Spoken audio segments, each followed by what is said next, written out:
দেখলাম একজন রোগা আধবুড়ো লোক গেঞ্জি গায়ে লুঙ্গি পরে আমার দিকে তীক্ষ্ণ দৃষ্টিতে চেয়ে আছে। লোকটি শুধালো, আপনি কোথায় যাবেন?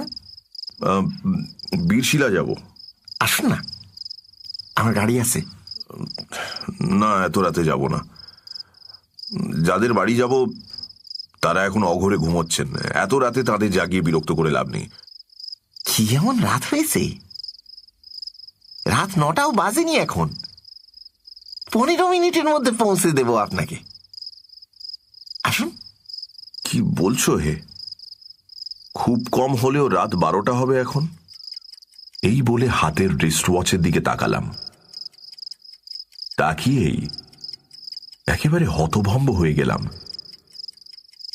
ঘড়িতে তখন 9টা বাজতে 10 মিনিট বাকি।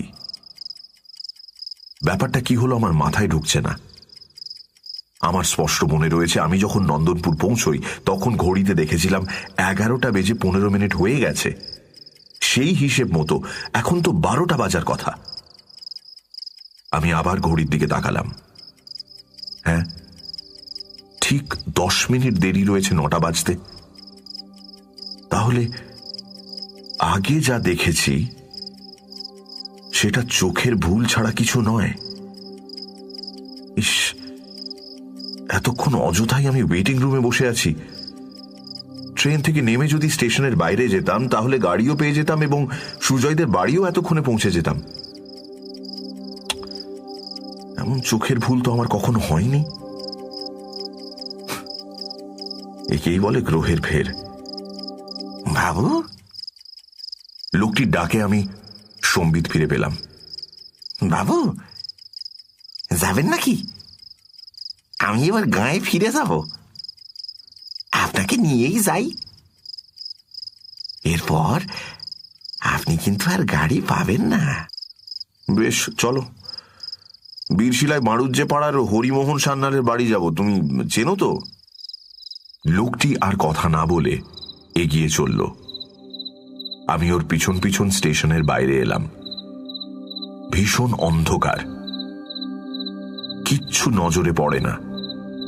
তবু ভালো করে তাকাতে আবছাভাবে নজরে পড়ল রাস্তার ওপর একটা ঘোড়ার গাড়ি দাঁড়িয়ে রয়েছে।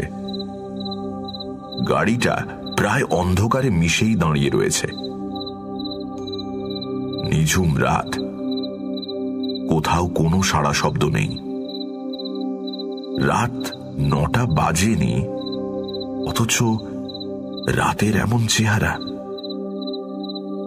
এখন রাত 9টা না রাত 12টা? ভাবতে গিয়ে মাথাটা ঝিমঝিম করে উঠল। রাত 9টাই হোক আর 12টাই হোক, এমন থমথমে রাতে জমাট অন্ধকারের মধ্যে আমার কিন্তু যেতে মন চাইছে না। বললাম, না, আজ আর যাব না।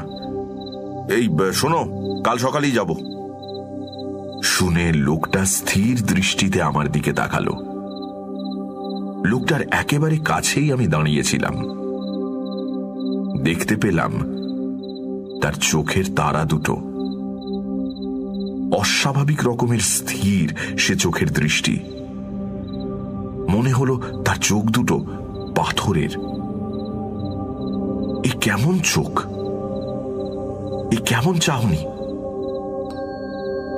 আমার বড়ই অস্বস্তি মনে হতে লাগলো। লোকটা বলল, কেন শুধু শুধু সারা রাত এখানে কষ্ট করে পড়ে রইবেন বাবু?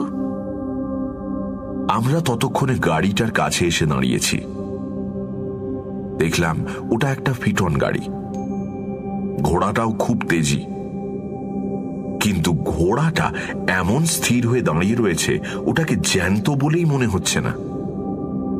মনে হচ্ছে একটা মরা ঘোড়াকে দাঁড় করিয়ে রাখা হয়েছে। ঘোড়াটা নড়ে চড়ে গাড়িটা টানবে বলে বিশ্বাস করা যাচ্ছে না। লোকটা বলল, এইটা আমার গাড়ি, উঠে পড়ুন। 10 মিনিটের মধ্যে আপনাকে পৌঁছে দেব বীরশিলা।